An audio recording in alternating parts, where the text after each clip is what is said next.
Today we are back spectating solos and really live commentating solos, giving you insight into things that people do well, things that they don't do well, and really taking a look at how people win their gunfights or lose their gunfights. You know, what are people doing in their 1v1 situations that's either allowing them to get kills or die? So let's go ahead and jump in here with Mike the Moose, obviously getting executed. Pretty hot start here, and I have no idea if this lobby is going to be sweaty, not sweaty, what it's going to be. We're just going to kind of roll with it and see what happens.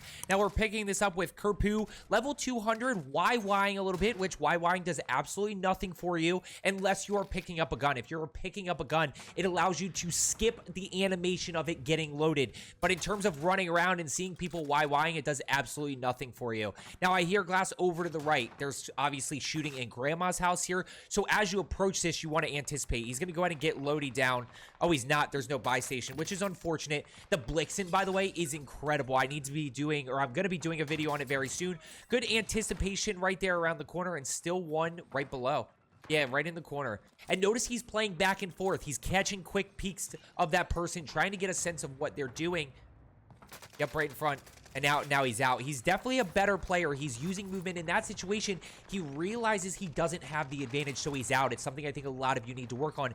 Understanding when you're in a position to win a gunfight and when you're in a position to lose a gunfight. It's something that'll really help you not go down as much, but also understanding when you can challenge a 50-50. He just gets third party there. So on to the next one. Let's go ahead and see what is going to happen here. We're back with Mike. Mike's going to get, yep, Mike got his camera broken, not fully broken, but the guy slid underneath, does a good job right there. And who are we with now? Seymour. Still hanging out in Grandma's house. Nobody's really gotten loaded yet. It's part of the tough part of solos, level 144. Obviously has one across in bunker building. Now, what do you do right here? I'm going to challenge bunker building. Be ready right around this corner. Don't slow peek it, because if that guy's holding that angle, you're going to die right there. You've got a well gun, so you have a Cooper carbine well gun here. You want to go challenge this solo in bunker building, see if you can get that kill right there. Not only get that kill, but you'll be able to get plates, you'll be able to get cash, more ammo. And the biggest thing, okay, so up top, now you know that they're above you. They're on the roof. Notice they are above. So go ahead and challenge roof. And this guy's just going to wait here. And notice that in solos, he actually shot, which just gave away his location. You know, in solos, everything's a 1v1 situation. Even if you take damage, yes, there's third partying that you got to be aware of, especially in these hot areas of the map. But for the most part, everything's a 1v1 situation. So as long as you're anticipating using a little bit of movement, let's see what happens. Let's see if he goes and pushes. He has the advantage now. Yeah. Now you got to really push because you really have the advantage. As soon as you break somebody, he's not going to be able to. I bet this guy's going to kill him. Like, this guy's going to die to that person he's chasing. He's just so... He lost him. Where'd he go, though? You know, as long as you're anticipating using movement and using your aim to your advantage, hitting those upper torso shots, and more importantly, just getting the first shot, you're bound to win your solo fights. The other thing I'll say is, with that situation, as soon as you break somebody, you kind of want to full send that person. Make them played up, force them to make a move. It's going to be a tough re-challenge for them, even if they do win it. I think a lot of you play a little bit passive when you get those first initial knocks or first initial tags, as opposed to pushing. So he's just kind of sitting here, no plan of action. Yup, right there. And he's going to go down. TTV, no limits. Okay, let's see how good this player is. I told you he was going to die to him eventually because no limits. Terry got away. He was able to play it up and then re-challenge. By the way, that's why we talk about slide canceling. Slide canceling is not to be sweaty. It's not to be sweaty. It's to play faster, right? If Terry slide cancels and plays faster than Seymour, he's able to get away, played up, and get back into that fight. Well, Seymour can't actually catch up to him because he's not slide canceling well, at which point Terry gets away, plates up, gets back in the fight, is able to kill him. Now, he's got the Red Room Milano here, which is really good, by the way. Biggest thing with the Red Room Milano to keep in mind is the hip fire. The hip fire is just absolutely insane on it. So he's running the Type 100, which is nasty. It's the fat... Oh, my gosh, that guy just full sent it. And notice two things there. One, the hip fire, and two, the Type 100. Type 100 in solos is insane, but in trios and quads, it's tough because of the mag size. Only 36 rounds, which means you're definitely going to have to reload multiple times throughout a fight. But in solos, the time to kill is so fast. So, yep. No, just go challenge. So the thing there that I would say, and that's Seymour again, the thing he did there was he committed to the tactical before he actually went in and cleared it, right? So if he were to go in and anticipate that and turn that corner center crosshairs, he would have immediately killed him, taking no damage. The problem is, and I think a lot of you do this as well, Terry actually committed to the tactical before he actually checked it, which is why he got caught in that in-between. Now, does he take damage there? No, but with a better player, you might end up taking damage there. You leave yourself open to getting third-partied, and that's one of the biggest things is starting to get kills without taking damage. Yes, it allows you to solo duo, solo trio, solo quad, but in solos, it allows you to challenge third parties a little bit quicker, understand where people are around you, and be able to get into that as opposed to having to run away and then replay it up. So let's go ahead and see what he does here. He doesn't have quite enough for a UAV. He has...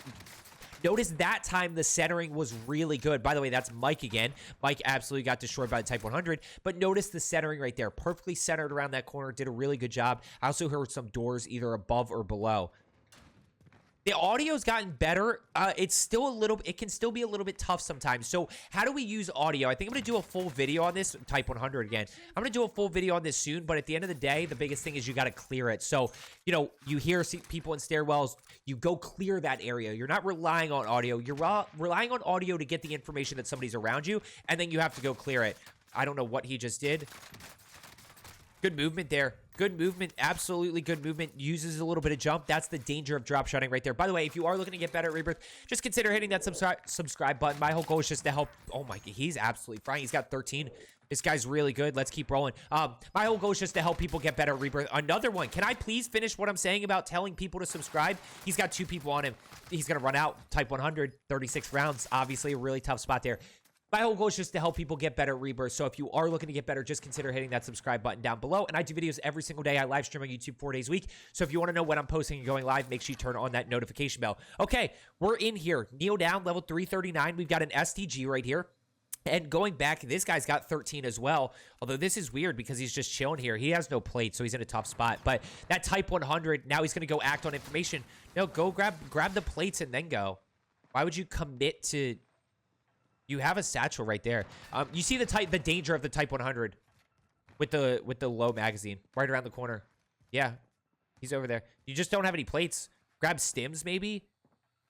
No, you know he's over there. See, this is where people rely on heartbeats too much, and they don't clear anything. They just rely on it for... Same thing with heartbeat and information. Same thing with heartbeat and audio. You're going to use it, and then once you get that information, it's all about clearing areas. It's all about actually going and finding somebody, anticipating, centering your crosshairs, being ready. Let's see, around the corner. Go challenge. Go third party this while you can. Yeah, go in now. Or push up top. You gotta get a third party kill here so that you can get plates. There's what's his face again? That's TTV, no limits Terry or whatever. That just killed the guy. You saw him. You saw the skin. Okay, so he's got plates, so he's back. He's back here. 18.6. Obviously, you know he's above. You saw no limits Terry pushing above. So let's go ahead and get back in here. You got people above you to the left. You have people above you to the right. Start acting on this information. Start acting on this information. Look, I know a lot of you aren't the most confident one around the corner. Yep. This guy's weird. No, he's about to die. He's getting third party. So 2 thoughts that I have about this guy right now. One, he's very interesting. He does hit enough shots to win gunfights. He does have okay movement, but he's a very passive... One to your left. Right, literally right above you. Yeah. But he's a very passive player. And it's not like a strategic passive. It's like a scared to push, even though he shouldn't be because he executes well. We got 9 kills right here, level 318. This is definitely a pretty good lobby right here. You're seeing, yep, good shots. Yep, there's the kill right there on Monkey. We got 10 kills with 11 other people. Got a few spectators. I am one of them. And that person will respawn. Monkey will respawn back in. He still has time to, assuming his timer was still alive. 1 right above you. So go ahead and challenge this. This is where you're either put, yeah. So... The other guy, Anonymous, he's getting third-partied. Anonymous just missed shots there. But notice you're either pushing or getting pushed. That guy gets pushed by the first guy, then gets third-partied by the second guy, and he's stuck in a corner. There's nothing he can do as opposed to taking control of that situation. Starting to push people, playing fast, trying to find a window of opportunity to get that first shot off on somebody. No limits, Terry. We're going to finish with him. 20 kills, 19 kills. No, right to your... Terry, no! Terry, no! Terry got a little too passive right there. Terry should have just grabbed like satchel or looked for plates. He probably should have looted the guy down below him and then kind of re-engaged everybody. So real quick right here, type 100 again, level 36. Where's your power position? Your power position is going to be this building right here. That's kind of where your power position and cover is. If you didn't see my video the other day on how to secure more wins, we talk about and I break down how to analyze end circles and understand how to put yourself in the best position possible. So if you didn't see that, make sure you go check it out. Although if you made it this way, I'm guessing a lot of you have seen it already. But let's go ahead and see 3 other people alive. He's only got 5 kills. He's going to go ahead and die right there. Seymour's back. Seymour is back, and this is where you see some players play so aggressive, right? No Limits Terry. There were a bunch of people in there that were playing so aggressive that you kind of get sometimes these lower level, and I don't know what Seymour's KD is. I'm very curious, but sometimes you do get these lower skilled players that are just kind of hanging out till endgame and kind of find a way to third party and pull it off. You know, it's part of when respawn disables, that's when you have to start focusing for the wins. And, you know, that player just didn't challenge that well. Seymour is able to take advantage. Got 7 kills. You can't get in the corner, I'm pretty sure. He's got 2 other people. He's got 50 rounds in the STG. Is anybody around? I don't hear anybody. The worst circle pull you could possibly get. Now, pretty much at this point, you know there's probably somebody up on the hill to the left, up at the shack. There's probably somebody in harbor here straight ahead of you. So you got to, like, anticipate that. I don't hear anybody, though. This is interesting. This might be like 3 like lower skilled players who are all scared to push one another. Which, look, if you were to just rotate early here, he's got gas mask. But somebody's going to hold him out of gas. Watch. I will put... Okay, one up to the left. One up to the left. Don't put gas mask back on. Somebody's going to end up holding him. What are you doing? You got to push. You got to push. You got to get in. Yeah, over to the left. Yeah, there he is. So he didn't hold him out of circle. He just killed him in circle. I hope you found today's video helpful. As I always say, let's get better today, and I will see you tomorrow.